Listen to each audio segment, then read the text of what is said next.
Mm. So we're waiting for some of the groups to come back, and then we'll start.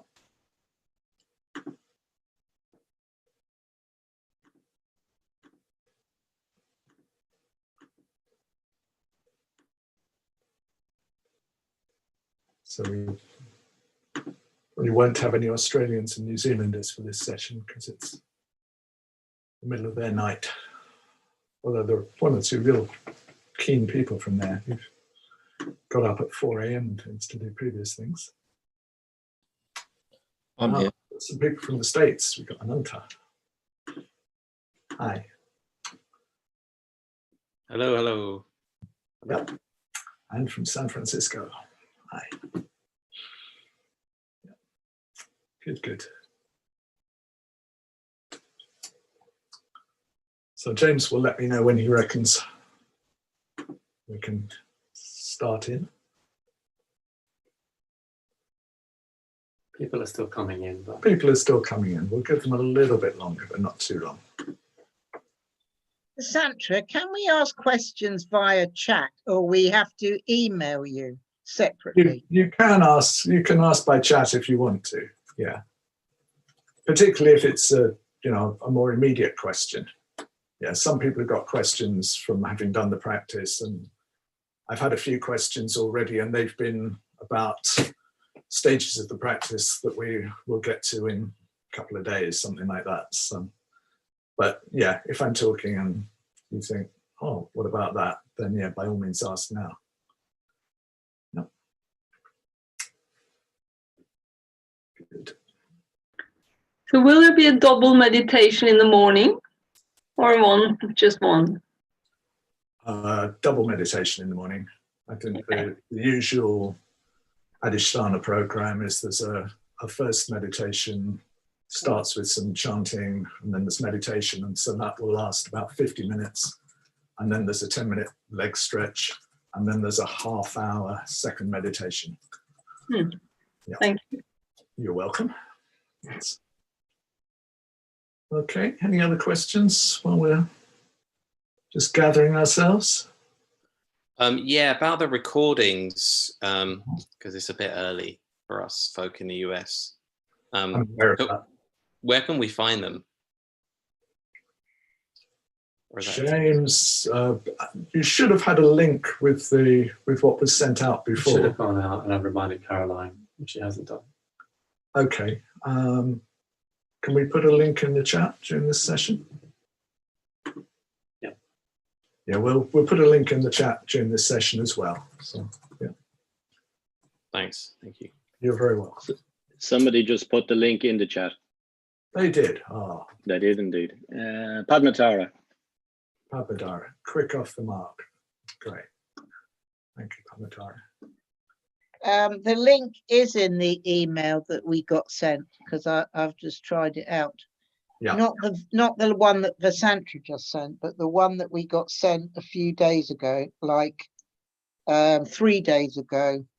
Yeah. From Adhisthana, has the link in it.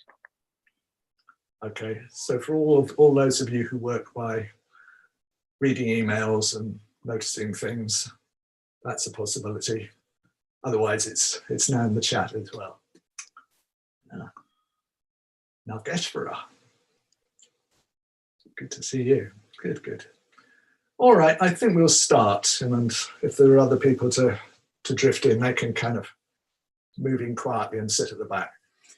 So, yeah, we started in this morning, and I started by talking about where these first couple of sessions are, which is in the sitting room, which used to be Bante's sitting room at Adhisthana.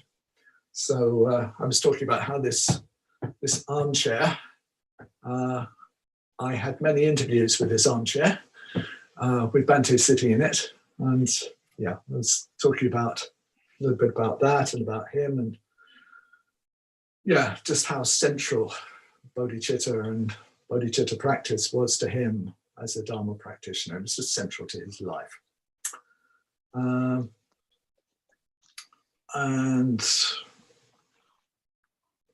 through him, we're connected to a whole chain of bodhisattvas, a whole chain of practitioners back through time, right back to the Buddha. And we did some practice. We started gathering resources, and to have those resources to take on suffering. So we did some grounding.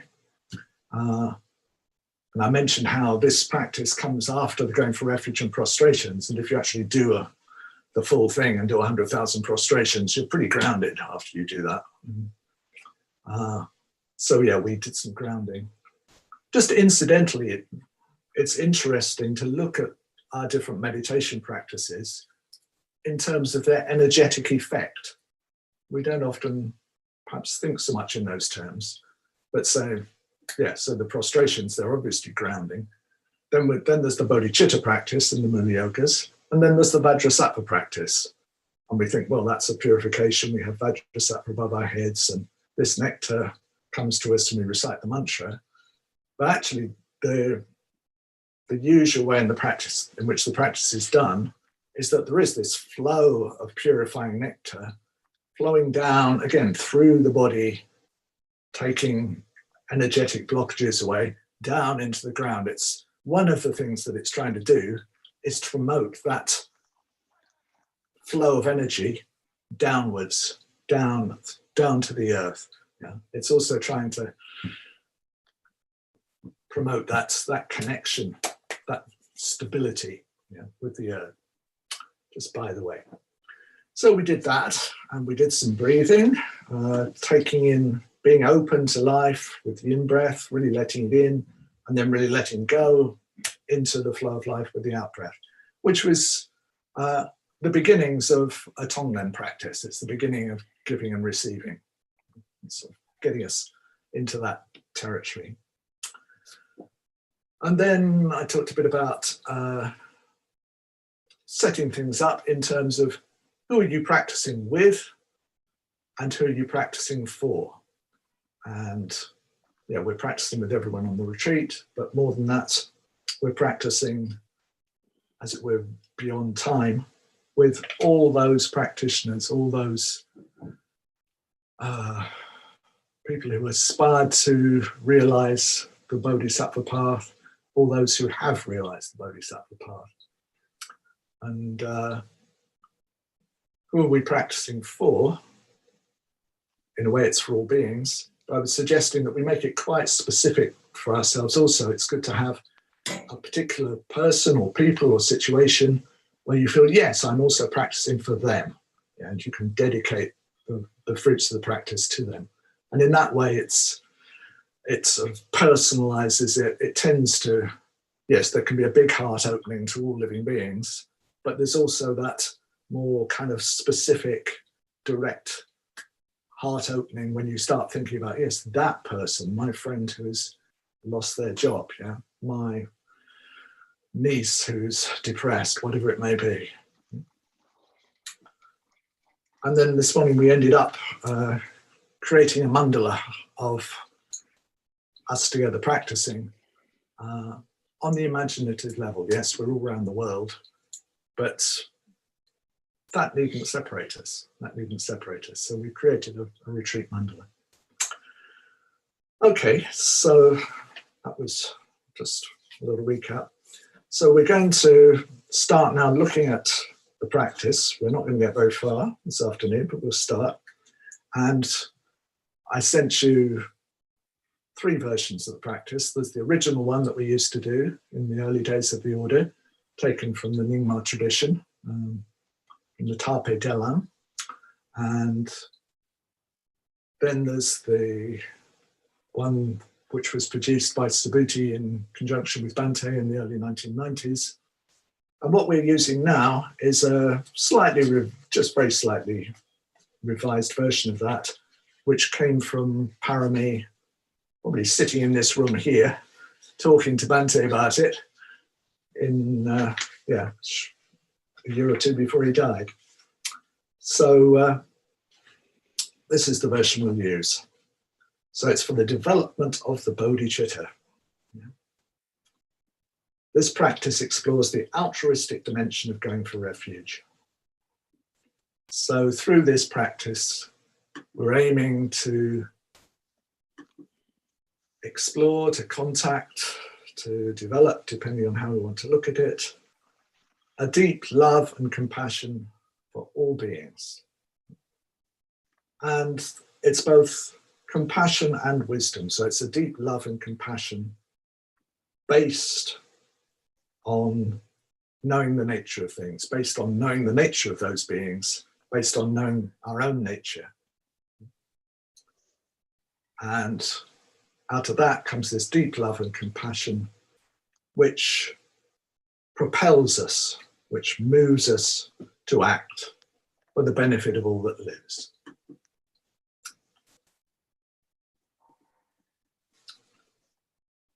So there are a number of, the practice has been divided into a number of points. And the first one is, one commences by visualizing oneself seated in the midst of the clear blue sky. So when we do that, it's good to give it a little bit of time. It's very easy in daily practice for the blue sky just to be a sort of blue backdrop against which, you know, the practice then happens. But the aim of going into the blue sky is that we really shift on a heart level and on the level of view. As we begin the practice, we open out, we relax into this vast blue sky. And there's a, when things go well, there's a heart opening, but there's also a change of perspective. There's a change of view. We move out of our everyday, more limited view of things, because trying to take on suffering from our everyday limited view of things is going to be a big ask. It's going to be tough. We're going to be caught up on the same level as the problem, if you see what I mean. So the blue sky is asking us to change perspective, to have a much wider view, a real sort of Dharma view on things, and to take that, to be resourced by that, to go into meeting the gritty, the difficult, the painful. And that will prevent us from being overwhelmed. It will prevent us from getting sort of pulled down onto the same level as the suffering, if you see what I mean. Yeah, we want to have that spaciousness, that openness as a resource.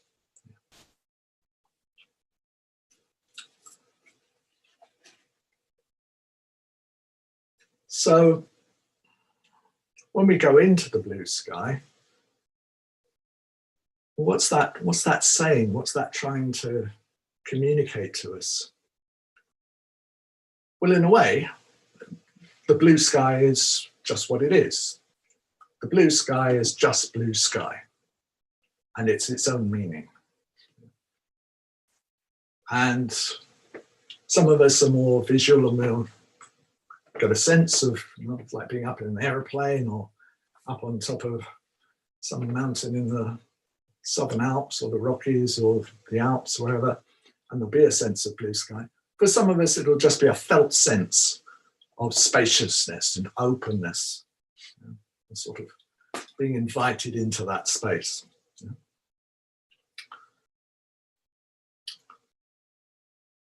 So although the blue sky, in a way, is its own meaning, and if we really relax and experience it, it will communicate something to us,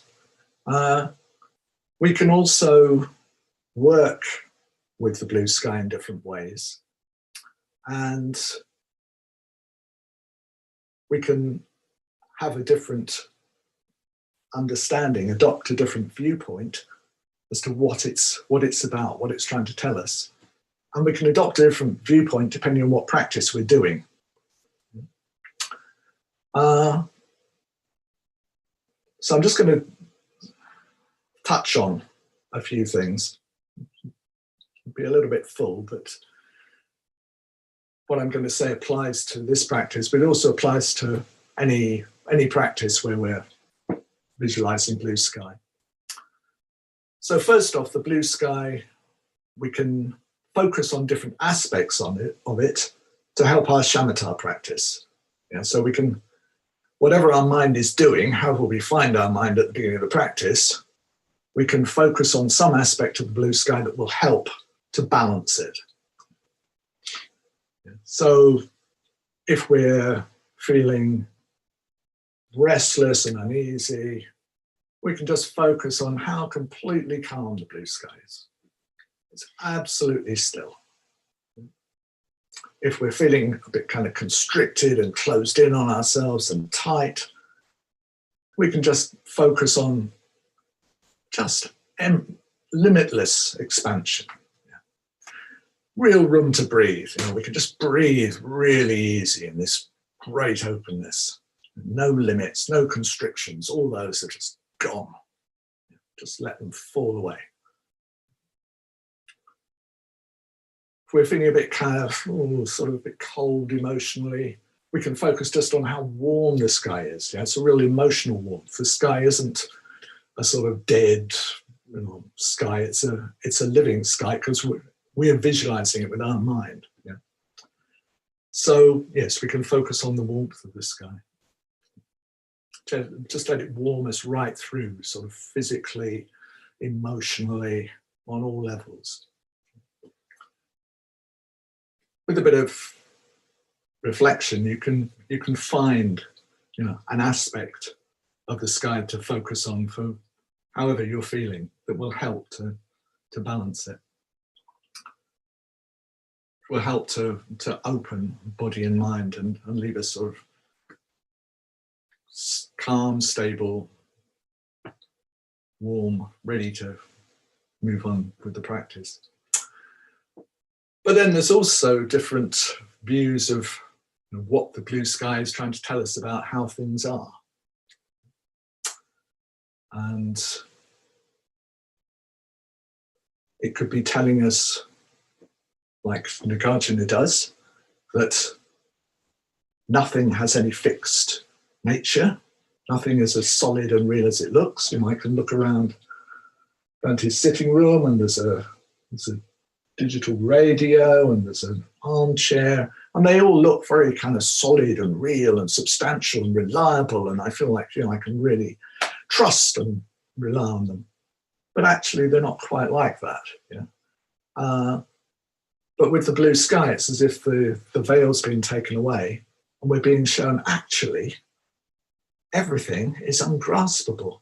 Nothing has any kind of nature that you can ever really kind of hold on to and think, oh, right, now I've got it. Everything is flowing, everything's unfolding. So it's showing you that. And all our ideas about it don't do justice to it. Or we could come from a more of a Yogacara point of view and say, well, this blue sky is showing me the nature of mind, the nature of awareness, which is limitless, which is free, which is ungraspable. But usually I identify with something that appears within it and think that's me. But mind itself always stays free, open, limitless. So we could have that kind of view of things. Or we could have a tantric view of it. And there the blue sky would be the heart mind of the yidam. It would be the heart mind of all the Buddhas and Bodhisattvas.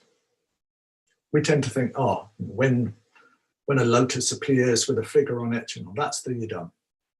But that's the Sambhogakaya form of the yidam.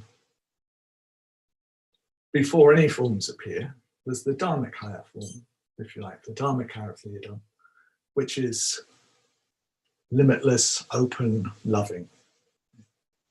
So right at the beginning of the practice, if you wanted to link into your your yidam, or link into a sense of the Buddha, we can feel that when we go into the blue sky, we're entering that sphere of great love. We're sitting in the vast open heart of all the Buddhas. That's where we are. Yeah.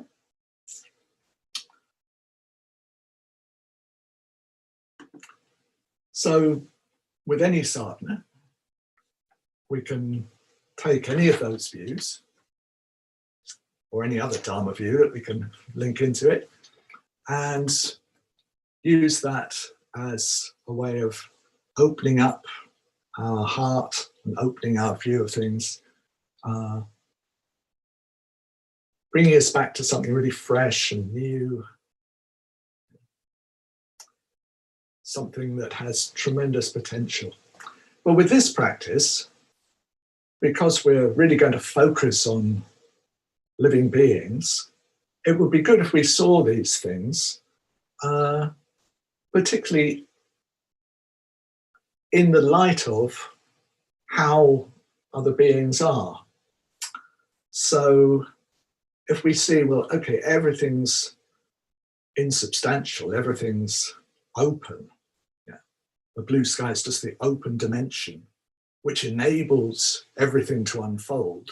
If we see it like that, well, we could see, well, that's the nature of all living beings. So it doesn't matter how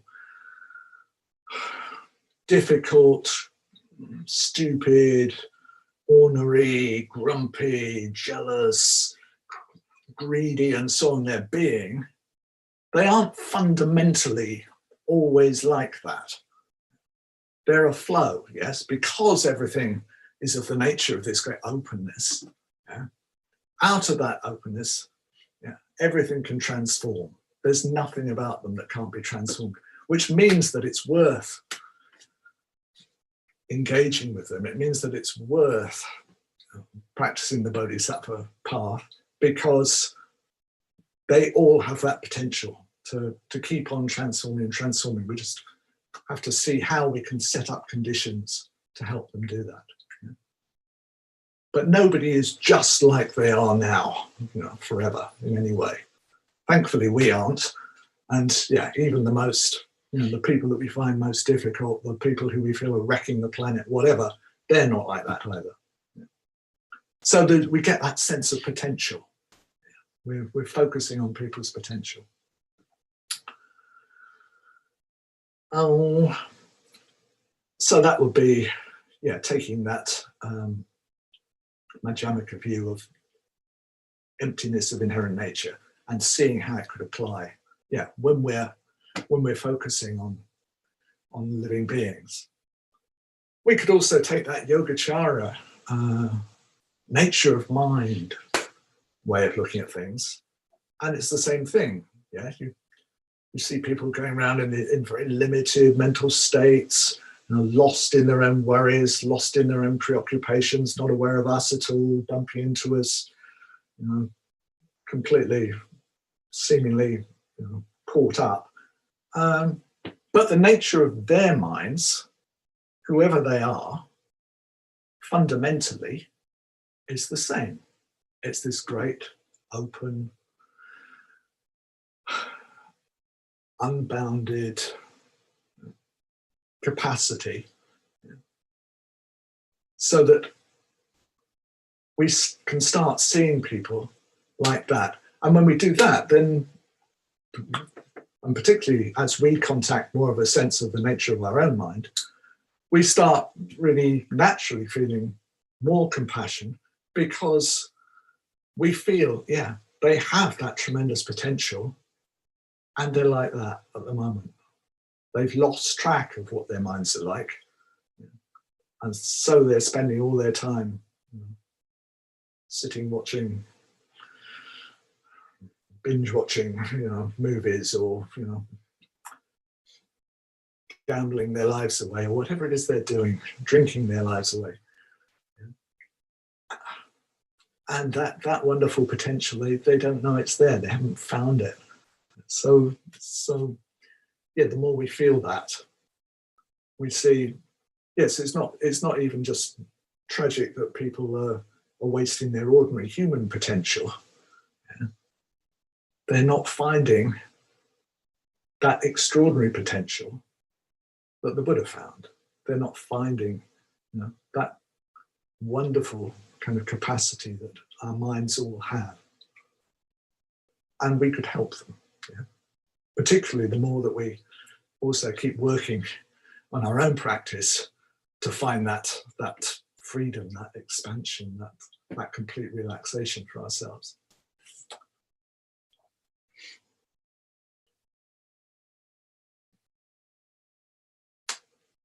And then if we wanted to see things from the point of view of the blue sky as the heart mind of the Idam, well, that heart mind embraces all beings, just naturally.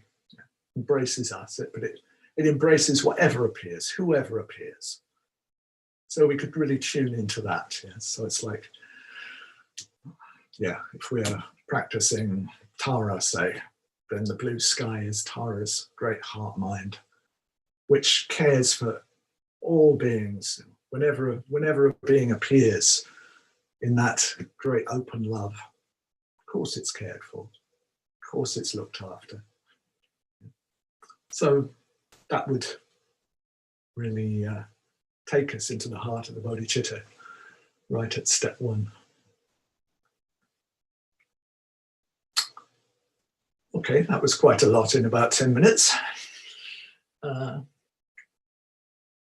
But we haven't got very long, and some of you have been on retreat with me a lot, and some of you, this is the first time. So, we'll just occasionally take the opportunity to sort of throw you a whole lot of bits and pieces, and over time you can unpack them and see what you make of them. There's an incredible amount to unpack out of that blue sky. It's kind of endless, but there's a few pointers. Even if we just get the sense of just how rich it can be and what an effect it can have on the whole bodhicitta practice, if we give ourselves some time to really relax and open into it, that would be a good start. We don't just leap over it.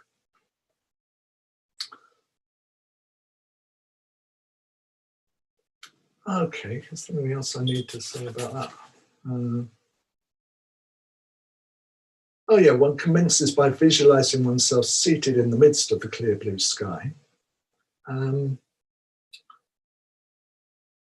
we do that, we need to just notice and check that we're not somehow having a sense that there's the blue sky all around us and that's all of that nature, but somehow we're not. We're sort of sitting exempt in the middle of it. That's our nature too.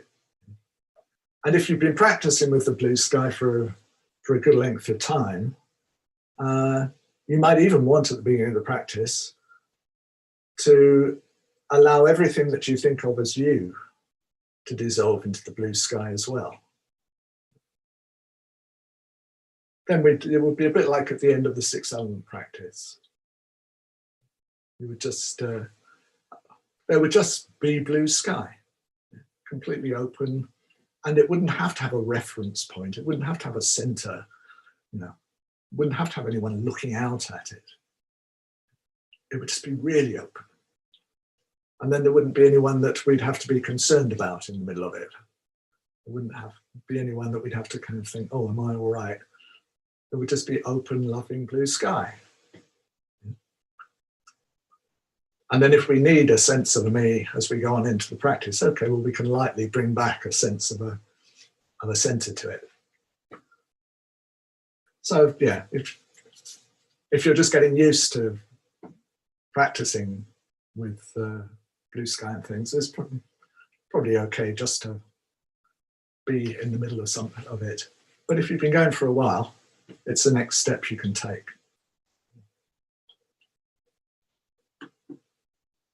And if you do it, you may notice, there are some, you have some reservations about it.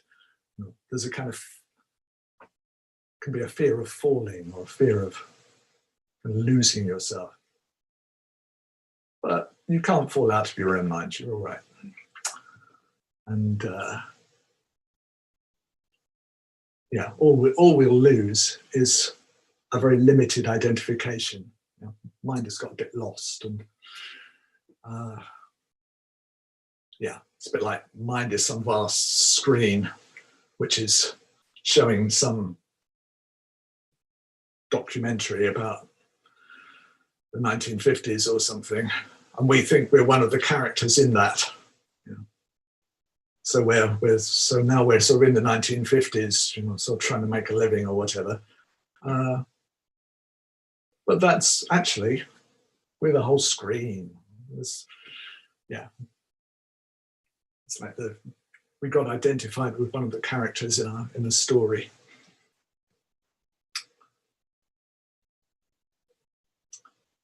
Okay, well, if you have questions about that, you can ask. But there's some things that I just want to put out.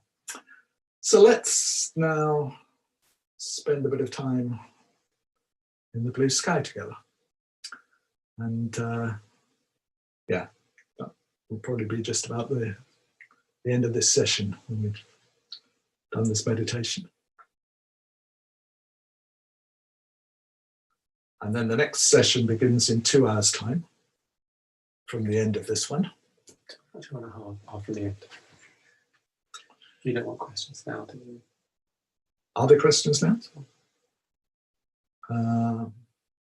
One question now. Give me a question. So Vijaya asks, are we visualizing ourselves in front and facing ourselves? No, we're not visualizing ourselves in front and facing ourselves. No, if we're visualizing ourselves at all, we're just here. Yeah?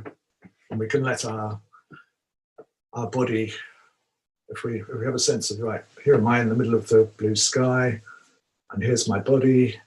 Yeah, we can let it really see if we can have a sense of it being more of a sort of energy body, more of a body of sensations rather than anything very solid.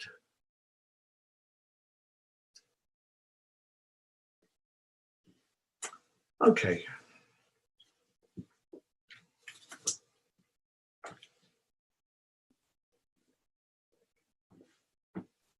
In this evening session, we'll go to the main shrine room, and we'll be mainly meditating.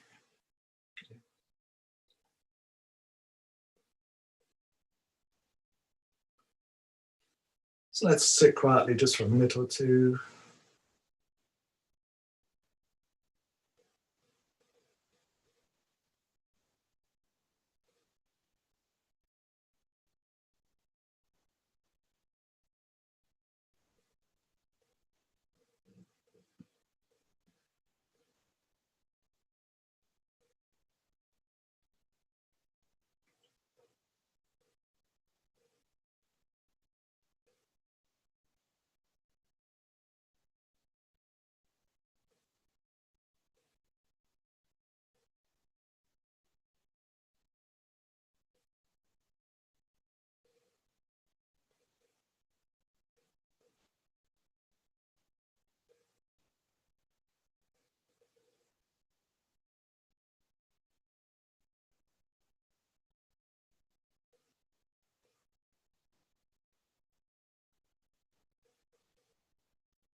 Now feeling our connection with the earth.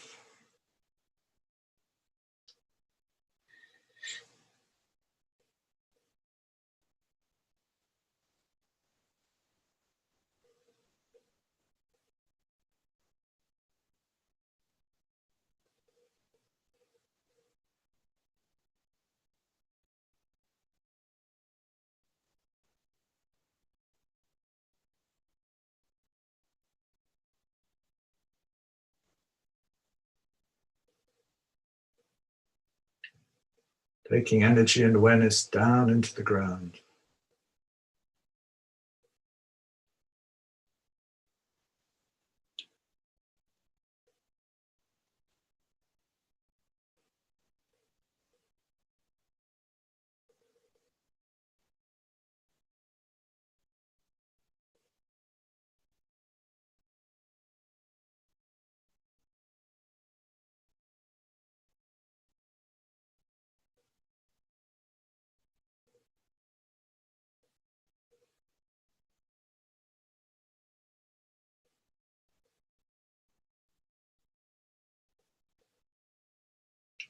And from there, letting the spine unfurl, letting it open.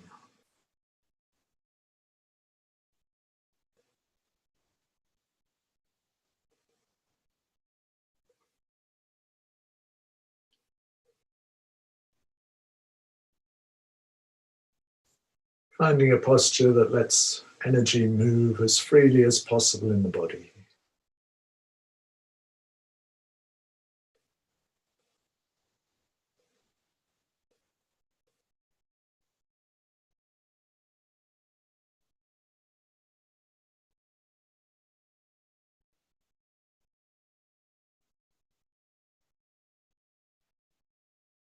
Becoming aware of the sensations in the body.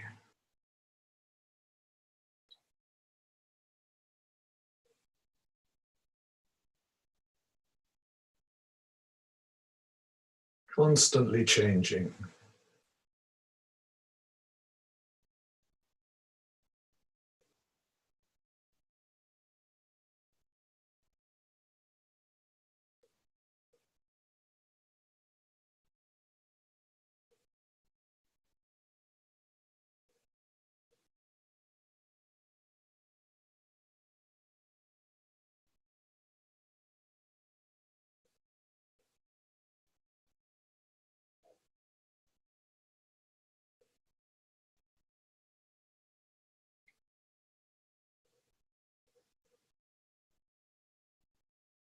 Finding the sensations particularly connected with the breathing.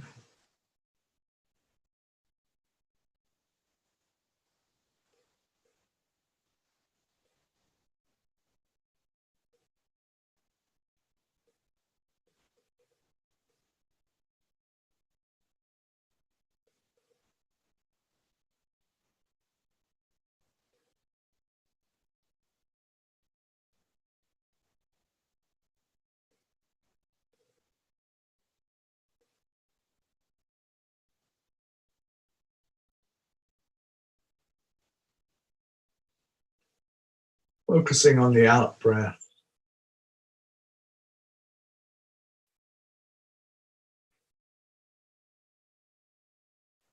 Just relaxing during the in-breath.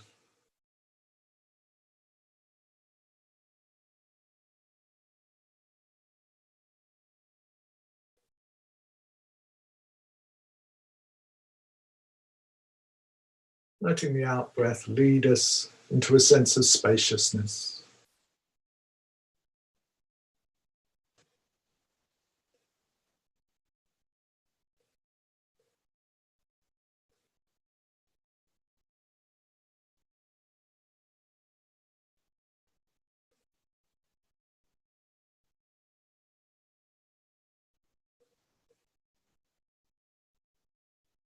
Letting that sense of spaciousness become larger and larger.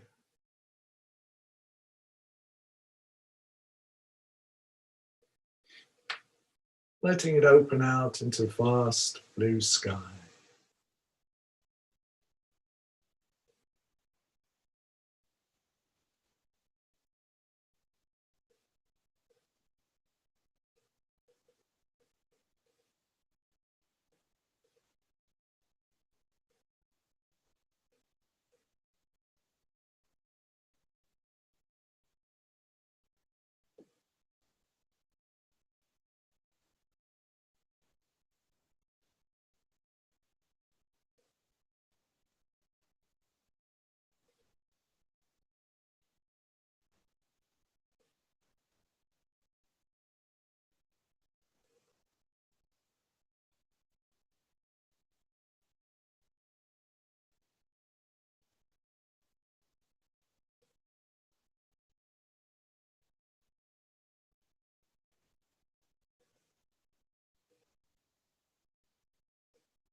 There's a felt sense, this vast openness in all directions.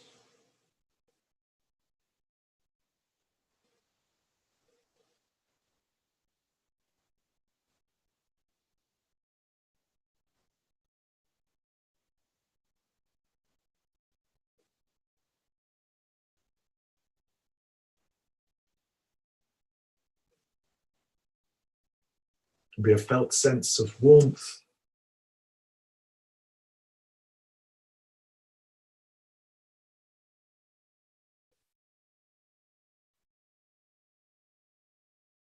This is a warm, alive blue sky.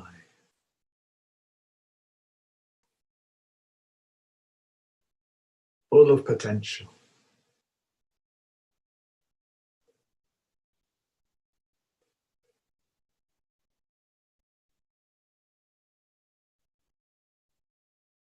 If we work visually,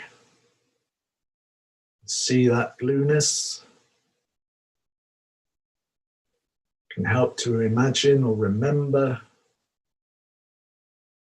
blue skies, vivid blue skies that we've seen.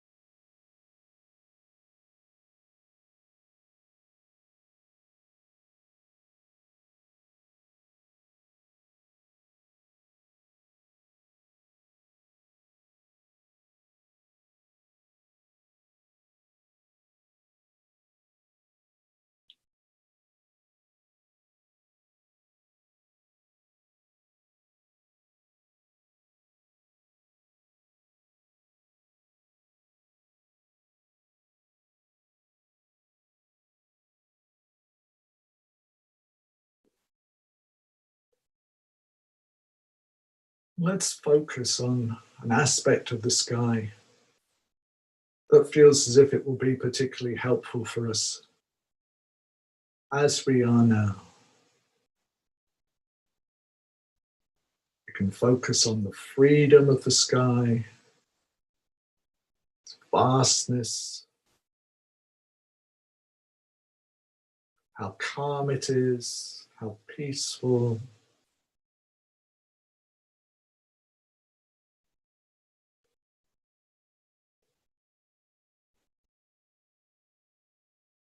How warm it is,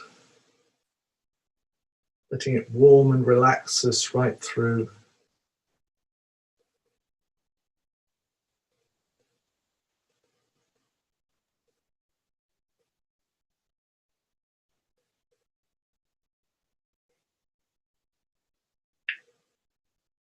Enjoying and savoring the quality of the sky.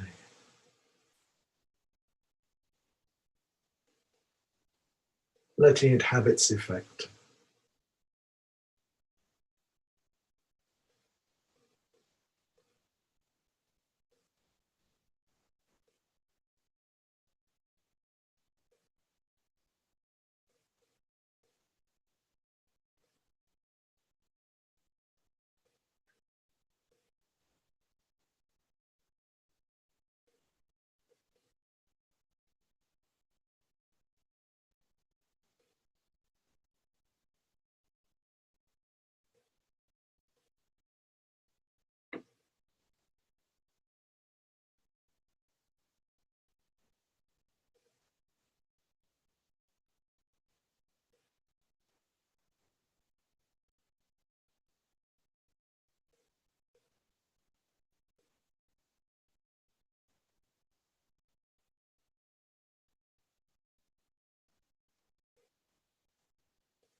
Now let's allow the blue sky to help us open up our vision of things.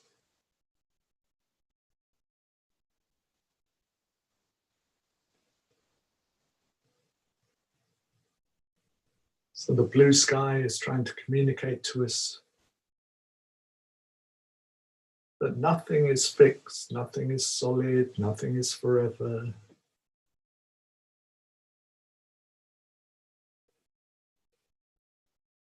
Everything's ungraspable.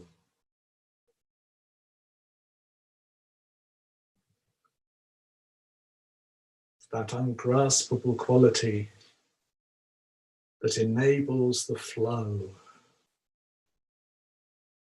the endless transformations of life.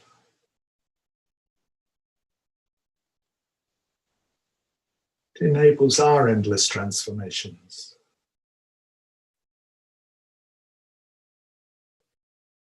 It's what will enable us to follow the Bodhisattva path. It's what will enable us to become awakened.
And if it feels right to you, you could take a minute or two, still really in touch with the blue sky and this open dimension of things. Maybe call to mind a person or a situation which you find maybe difficult, a situation which feels stuck, a person who seems like they're always going to be like that. And just become aware that they're appearing out of the blue sky as well. There isn't anything fixed about them. There isn't anything fixed about this situation.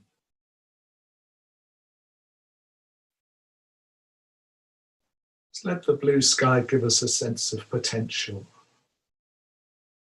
Potential to change, potential for transformation.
When you're ready, just coming back to the blue sky. That sense of the qualities of openness and warmth, relaxation.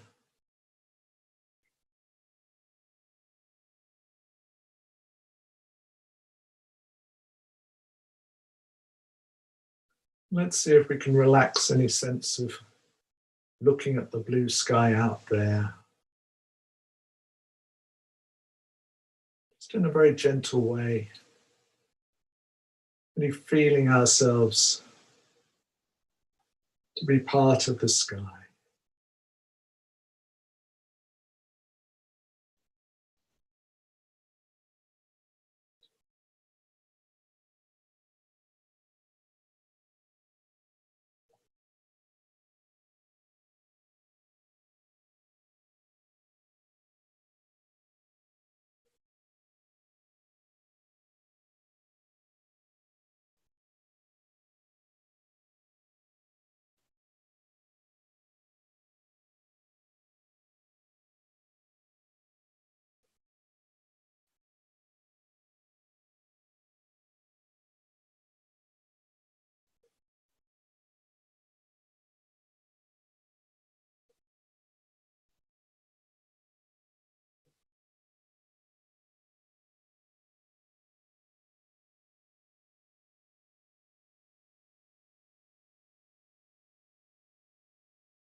And now, let's be aware of all of us meditating together. Let's see if we can have a sense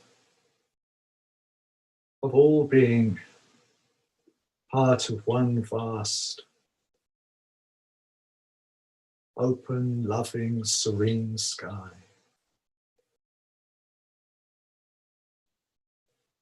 All just different appearances, different manifestations of that openness.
Now we can let go of the blue sky when we're ready.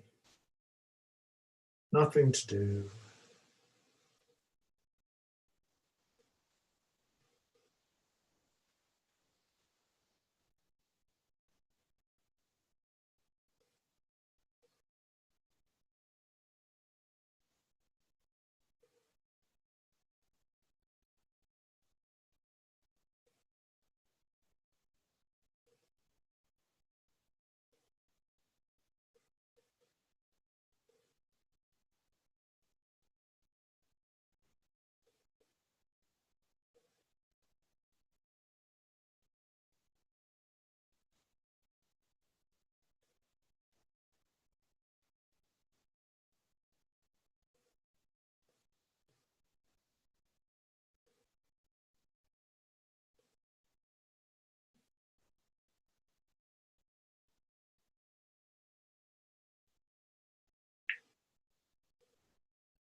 May all beings find that freedom,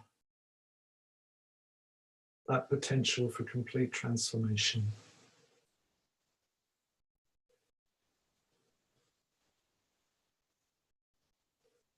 That vast love.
Good.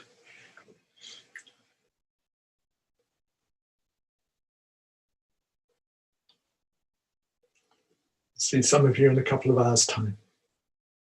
Go well till then.